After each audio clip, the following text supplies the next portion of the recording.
한경부터 길지에서 태어났어요. 그래서 마지막 장진호 그 유명한 전투에서 많은 미군들이 목숨을 잃고 마지막 이제 후퇴를 하는 것이 이제 흥남, 한경도 거기 흥남에서 이제 마지막 철수가 있었는데, 거기 이제 민간인이 탈 수 없지만 정말 이적으로 거기 마지막 배를 타고 저희가 피난할 수가 있었습니다. 그때 제 나이가 3살 반이에요. 그런데도 가끔 그 고향 그 생각들을 제가 조금씩 합니다. 개 이름을 잊어버리지 않아요. 그래서 새까만 우리 개가 있었는데 개 이름이 보이까. 이거 소련, 러시아 말이라 그래요. 아직까지 제 머릿속에 그 기억이 납니다. 저는 그래서 고향에 대한 이 기록이 없습니다. 제가 미국에 1971년에 왔죠. 그러니까 지금 한 54년, 참 긴 세월입니다만, 이제 미국에 와서 한 10년쯤 있다가 제가 이제 한국을 나갔어요. 나가서 위생병원 앞에 저희 그 위생병원 사택이 있었거든요. 제실동네라고 그래요. 위생병원 바로 앞에 이제 그 직원들이 사는 몇 그 주택들이 있어서 거기서 이제 직원들이 살고 있어서 제가 이제 미국 오기 전까지 거기서 한 5, 6년 산 것 같아요. 고향이라면 거기가 제 고향 같아요.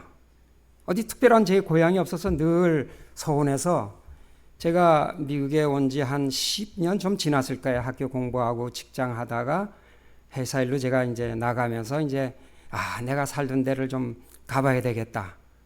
유일하게 고향 생각이 나서 갔는데, 아이고 아무리 찾아도 어디가 어딘지 모르겠어요. 싹 바뀌어버렸어요. 위생병원까지는 뭐 바뀐 게 없는데 그 옆골목이 왜 그렇게 변했는지 싹 바꿔버렸어요. 그래서 그 근방이라도 좀 찾고 싶어서, 근데 결국 제가 못 찾고 이제 오면서 이 비행기 안에서 가만히 생각해 보니까 눈물이 나요. 야, 나는 고향도 없고 한국 사람인가 내가 미국 사람인가, 이 나의 그 아이덴티티에 대해서 아주 내가 아주 방황하는 생각이 나면서 아주 굉장히 슬픈 생각이 있었던 때가 있었습니다. 여기 오늘 제가 제목을 참 길게 했다고 우리 사회 보시는 장로님께서 나무라시는데 네, 참 돌아가는 고향을 있다는 것은 참 행복입니다. 우리 탕자의 아버지는 아무리 시간이 지나도 종들에게 그 길과 그 땅, 그 옆에 있던 밭 똑같이 그대로 보존하라고 시켰을 것입니다.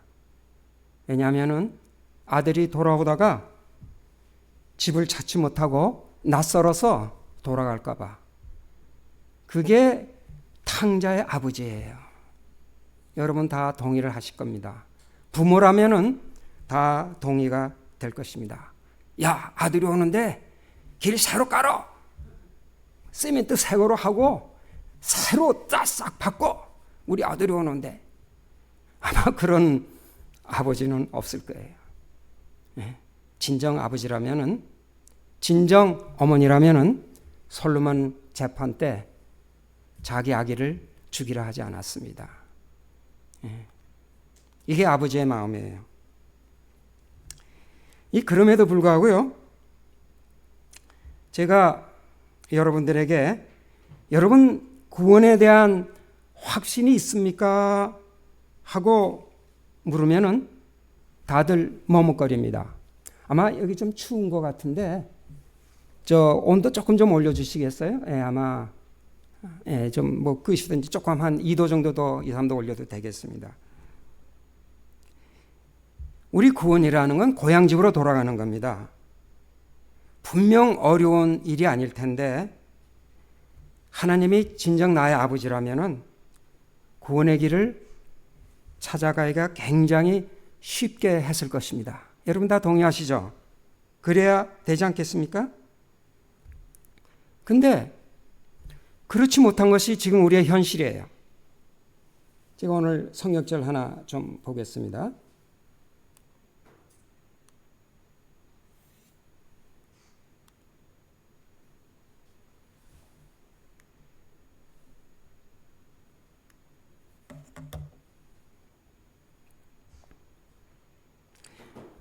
여기 성경절에 이런 말씀, 예수께서 가라사대 하나님이 너의 아버지였으면 너희가 나를 사랑하였으리니 이는 내가 하나님께로 나서 왔음이라.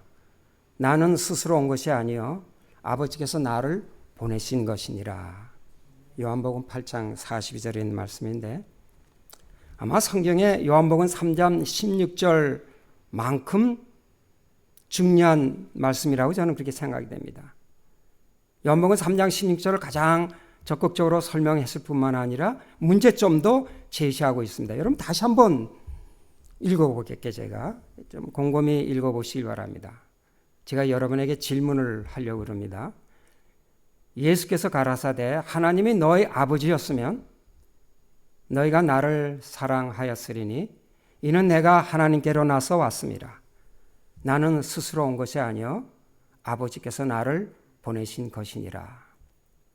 여러분 이 말씀은 언제 하셨냐면은 예수님이 그 간음한 여인을 살리시고 그 유태인 지도자들하고 변론을 했어요. 굉장한 변론을 했어요. 아마 성경에서 예수님이 이렇게 유대인들하고 세게 변론을 한 것은 다른 데는 없는 것 같아요. 자, 이 두 문장 사이의 다른 점을 여러분 한번 좀 해보세요. 첫째, 나는 스스로 온 것이 아니요. 아까 성경처럼 말씀, 나는 스스로 온 것이 아니요. 어떻다 그랬어요? 아버지께서 나를 보내신 것이니라. 여러분 이 두 문장 사이의 다른 점을 아세요? 뭐가 다르죠? 예수님이 오긴 오신 거예요. 예, 이 땅에 오셨는데 나는 스스로 온 것이 아니요 아버지께서 보내셔 오셨다. 여러분 뭐가 다르죠? 근데 영어로 보면은 myself, on my own 그렇게 돼 있더라고요. 킹 제임스에. 그 다음에 아버지께서 나를 보내신 것이니라. 영어로는 he sent. 이 둘 단어에 이 두 문장에 다른 점이 뭡니까? 예수님이 오셨는데 오는 방법이 틀리다는 얘기입니까? 어떻게 혹시 아시는 분이 있어요?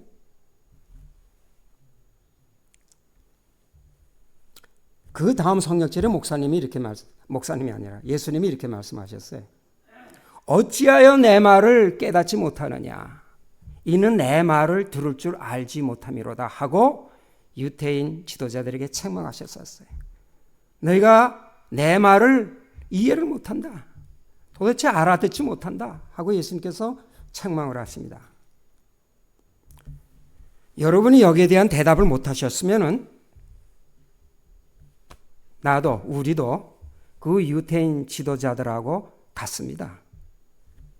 여러분 이 질문이 얼마나 심각하냐면요.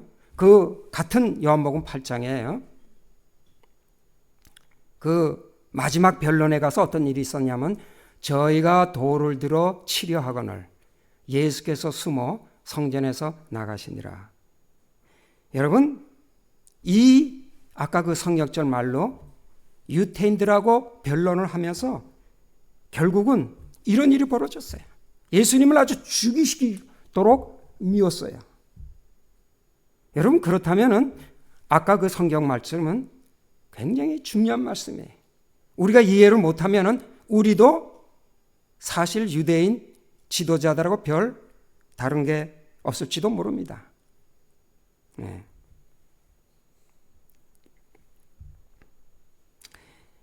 이 같은 말씀을 예수님께서 요한복음 17장에 또 여러 번 하셨어요. 요한복음 17장에 가보시면 여러 번 제자들에게 이번에는 하셨어요. 이제는 아까 요한복음 8장은 거의 초기 때고 이제는 예수님께서 돌아가시기 바로 직전이에요. 18장은 예수님께서 잡히시고 19장에 돌아가시고 20장에 예수님께서 부활하시는 마지막이에요. 잡히기 전 제자들에게 세상으로 아버지께서 나를 보내신 것을 믿게 해달라고 간절히 기도합니다. 그러면은 이 아버지께서 나를 보내셨다는 얘기는 중요할까요? 예? 중요한 말씀입니까? 예. 유대인 지도자들에게 이해를 시키려고 애썼을 뿐만 아니라 이 제자들에게도 이해를 시켰다고 그랬어요. 하나님께 기도하면서 이 제자들은 이 말을 믿사오니 아버지 저 안에 같이 있게 해달라고 하나님께서 그렇게 기도를 하는 걸 우리가 알 수 있습니다. 자, 그러면은 왜 아버지께서 나를 보내신 것이란 것이 도대체 뭔가? 무슨 의미로 예수님께서 이렇게 말씀하셨을까? 여기 그 답이 있어요. 요일 4장 10절에 보면은 오직 하나님이 우리를 사랑하사 우리 죄를 위하여 화목제로 그 아들을 보내셨습니다. 여기 뭐라 그랬어요? 아들을 보내신 이유가 뭐예요? 화목하기 위해서. 화목제로. 여러분 중요합니까? 이게 이해가 갔어요? 예수님이 스스로 내가 왔으면은 뭐를 못해요? 무슨 의미를 깨닫지 못해요? 화목의 의미를 깨닫지 못해요. 누구하고 화목하는 거예요? 누구하고요? 하나님하고 화목하는 거예요. 왜? 왜 화목해야 돼요? 예. 여러분, 십자가는 수단이지 목적이 아닙니다. 다시 말씀드립니다. 십자가는 수단이지 목적이 아닙니다. 십자가는 아버지와 만나 아버지와 화목하기 위한 수단이란 말입니다. 아버지를 만나는 것이 목적입니다. 이 성경 말씀에 보면은. 그렇죠? 그러나 오늘날 대부분의 기독교는 믿음을 정의하기를 예수님이 십자가에 달려 돌아가신 사건을 받아들이기만 하면 그것을 믿음이라 하고 칭이라고 정의를 합니다. 다시 말하면 마이셀프 예수를 믿음이라고 정의합니다. 우리 재림교회도 이것에서 일반 개신교회와 별로 다르지 않은 것 같습니다. 분명히 예수님은 요한복음 8장 42절에서 유대 지도자들과 목숨의 위험을 받아가면서 이 문제를 구별하려고 애쓰셨습니다. 분명히 예수님은 아버지가 아들을 보낸 것을 믿음이라고 강론하시고 계십니다. 우리는 셀프 예수만 알면 그것이 믿음의 충분 조건이 된다고 생각하지 않았습니까? 사실 저는 이걸 총체적 난국이라고 이렇게 얘기하고 싶은데 제가 그렇게 얘기하는 입장은 아니고요. 다시 우리가 시작해야 될지도 모릅니다. 그러나 저는 오늘 여기서 교리나 신학을 말하는 것이 아닙니다. 그럴 자격도 없고 그럴 사실 마음도 없습니다. 그보다 더 마운틴뷰 우리 가족들에게 급한 마음이 있습니다. 그래서 제가 말씀드리고 싶은 겁니다. 여러분 이 장면 우리가 다 잘 압니다. 이 보면 이에 일어나서 아버지께로 돌아가니라. 아직도 거리가 먼데 아버지가 그를 보고 측은히 여겨 달려가 목을 안고 입을 맞추니. 이 누가복음 15장은 참으로 유명한 성경 말씀입니다. 어떤 유명한 신학자는 성경에서 하나를 들라 그러면은 자기는 누가복음 이 15장의 말씀을 탕자의 비유를 들겠다 그래서 가장 하나님을 성경을 가장 잘 나타낸 말씀이라고 이렇게 하는 분도 있습니다. 여러분, 일어나 가면 됩니다. 이 사회는 아무 장애도 없습니다. 문제는 아버지를 모르는 거예요. 더 정확하게는 아버지의 마음을 모르는 겁니다. 우리가 구원의 확신에 머뭇거리는 것은 그가 참 나의 아버지임을 깨닫지 못했기 때문입니다. 자기 아들 예수 장자를 죽여서까지 내가 너의 아버지라고 말하는데도 우리가 머뭇거리는 것은 정말 불효막심한 자식이든지 마귀의 자식이든지 둘 중에 하나일 것입니다. 구원의 확신을 안 가진 것을 무슨 미덕으로 생각하면 안 됩니다. 그것이 겸손이 절대 아닙니다. 아버지를 아는 사람은 그냥 일어나 가면 됩니다. 예수님은 스스로 오신 것이 아니라 하나님 아버지께서 우리를 사랑하사 보내신 것입니다. 아버지의 마음을 안고 온 아들입니다. 우리가 이 아버지의 마음을 진심으로 알게 될 때 비로소 하나님을 내 아버지라 부를 수 있게 되는 것입니다. 이것이 요한복음 8장 42절의 진이라고 생각합니다. 여러분, 이 탕자의 비유를 다시 한번 생각해 보면 이 탕자의 비유에서 예수님 자신의 역할은 말하고 있지 않습니다. 없어요. 아버지와 아들이 만나는데 예수님의 역할은 없어요. 왜 그럴까요? 왜 그럴까요? 여기 예수님 역할은 없어요. 왜 그럴까요? 아버지를 주인공으로 하기 위함이에요. 이걸 생각하면은 예수님이 요한복음 8장 42절의 그 말씀과 그 뜻을 같이 하는 것이라고 저는 이렇게 생각이 됩니다. 아버지가 주인공이고 아버지가 주어입니다. 복음은 아버지를 알고 아버지를 만나는 것입니다. 복음은 아버지를 알고 아버지를 만나는 겁니다. 은혜는 아버지의 마음에서 나오는 것입니다. 십자가는 그것을 이루게 하는 수단입니다. 이것이 정립이 안 되면은 우리는 유대 지도자들과 다를 바가 없다고 생각이 듭니다.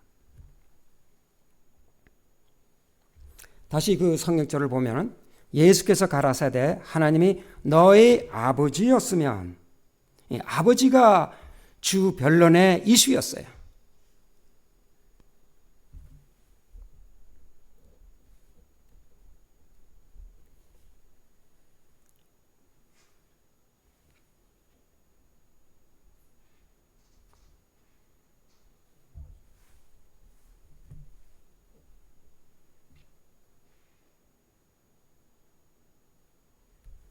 스크린에 안 나오네.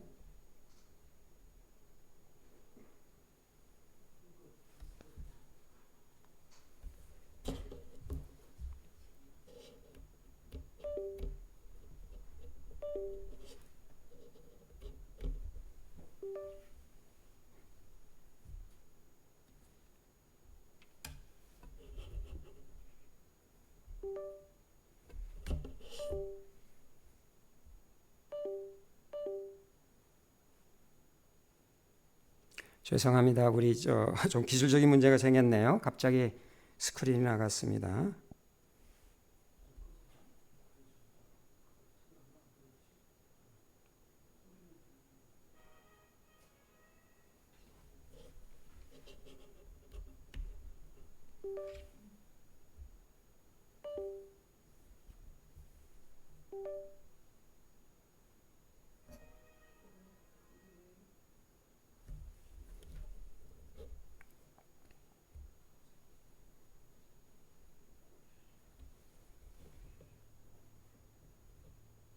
안 나오네? 다시 한번 스위치를 바꿨다 좀 해주세요.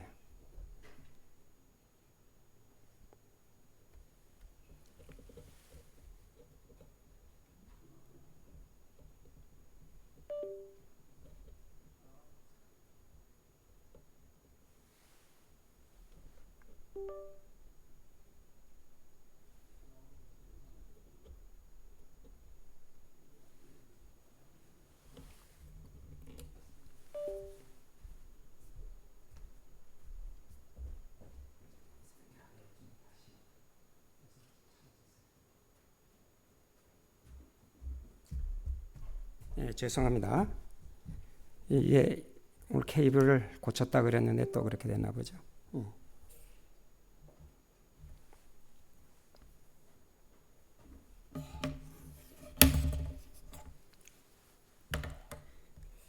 요한복음 8장 42절에서 정말 우리가 믿음이라는 것을 다시 한번 우리가 믿는다는 것이 무언가를 우리가 생각해 볼 수 있는 그런 좋은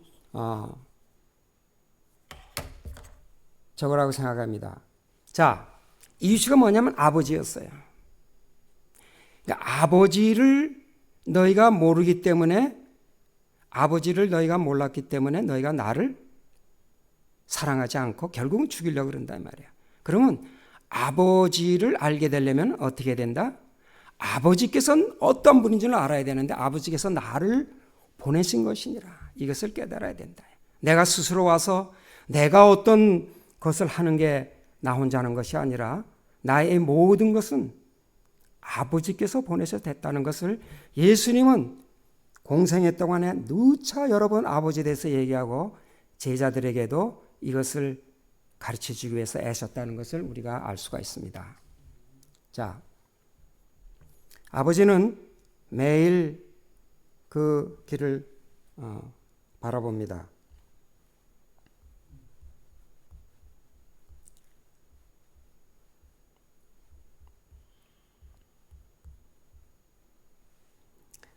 오래된 그 길을 고치려 하지 않습니다.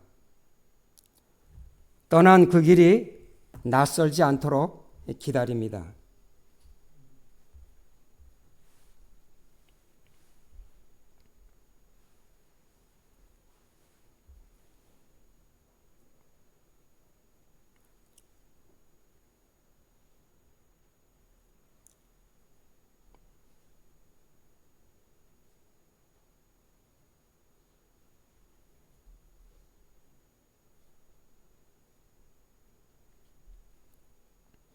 제가 마운틴뷰 교회에 나온 지 그건 40년이 된 것 같습니다. 지금 우리 교회는 가장 어려운 시기인 것 같습니다. 많은 분들이 이사를 가기도 하고 또 많은 분이 저희 곁을 떠나기도 했습니다. 저희 마운틴 교회 참으로 어려운 을 가지고 있는 가정들이 많습니다.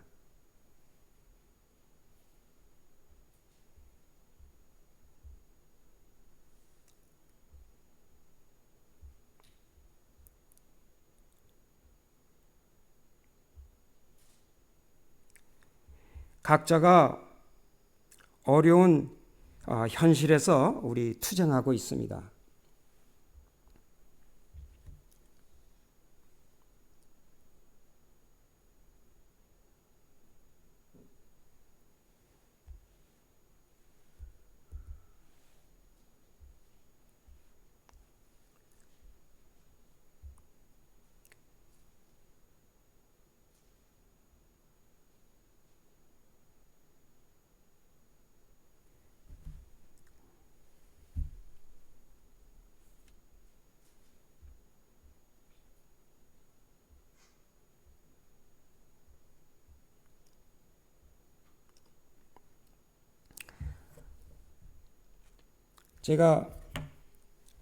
우리가 정말로 필요한 것은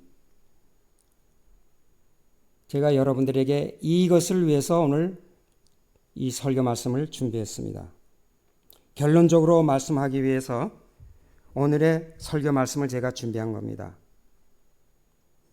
혹시 오늘 우리 마운틴 비교 식구들 가운데 제 설교를 듣지 못한 분들은 꼭 들을 수 있도록 좀 간절히 제가 부탁드립니다.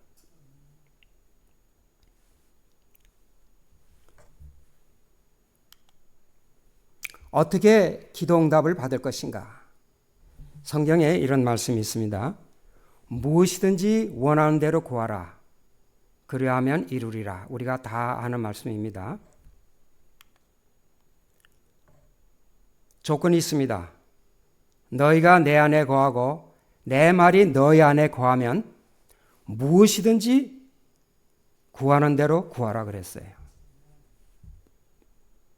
그러면은 우리가 원하는 대로 구하면 됩니까? 이 말씀을 읽고는 여기서 우리 멈춥니다. 내가 신앙의 가장 높은 경지에 이루어야 내 기도가 응답이 되나 보다. 내가 어떻게 내 안에 거하고 아버지 안에 내가 거할 수가 있을까 하고 우리는 여기서 주저거립니다. 그러나 다음 말씀은 아버지께서 내 안에 내가 아버지 안에 있는 것 같이 우리 안에 있게 하사. 그 다음 뭐라 그랬어요? 아버지께서 나를 보내신 것을 믿게 하옵소서. 우리가 어떻게 하면은 내 안에 거할 수가 있어요? 바로 이겁니다. 아버지께서 나를 보내신 것을 우리가 믿으면, 다시 말하면은 아버지가 하나님이 나의 친아버지라는 것을 우리가 확신하면은 하나님이 내 안에 있고 내가 아버지 안에 있는 것이 되고, 그럴 때 우리가 무엇을 구하든지 우리가 그 기도를 응답받을 수 있다, 그 말씀입니다. 여러분, 참으로 귀한 말씀입니다. 이건 예수님께서 하신 말씀이에요. 우리가 무엇이든지 구할 수가 있습니다. 사랑하는 마운틴 교회 여러분, 참 우리는 많은 기도가 필요할 때입니다. 우리는 세상을 향해서 투쟁해야 됩니다. 또한 아버지 하나님과도 투쟁해야 됩니다. 여러분, 이 둘하고 투쟁을 하면은 얼마나 우리에게 스트레스가 되겠습니까? 우리 아버지와 투쟁한다는 얘기는 우리 마음 가운데 구원에 대한 확신이 없다는 말과 같습니다. 우리는 이 문제를 반드시 해결해야 됩니다. 너희는 먼저 그 나라와 그 의를 구하라고 그랬습니다. 그 얘기는 하나님께서 나의 아버지라는 것을 우리가 확신할 때 우리는 하나님과 같이 우리는 세상을 향해서 싸워서 이길 수 있는 기도를 드릴 수가 있는 것입니다. 여러분, 참으로 하나님께서는 우리에게 우리 편이 되셔서 우리를 위해서 같이 기도하시기를 원합니다. 정말 우리 각자 우리는 우리의 가진 세상을 이기기 위해서, 어려움을 이기기 위해서 우리는 기도 드릴 때 우리는 반드시 이길 수 있는 방법이 여기에 있습니다. 아버지 하나님을 나의 아버지로 모시고 우리는 기도해야 되겠습니다. 또 우리 마운틴 미교의 모든 가족들은 하나하나가 이 오늘 말씀드린 대로 우리가 정말 아버지, 하나님이 나의 아버지가 되셔서 우리가 이기는 기도를 드릴 때 우리 모두가 분명히 승리할 수 있으리라고 저는 생각합니다. 정말 이 어려운 시기에 우리 마운틴 교회가 이 기도로 승리하는 경험들을 다 같이 하기를 간절히 바라면서 저희 오늘 말씀을 마치겠습니다. 감사합니다.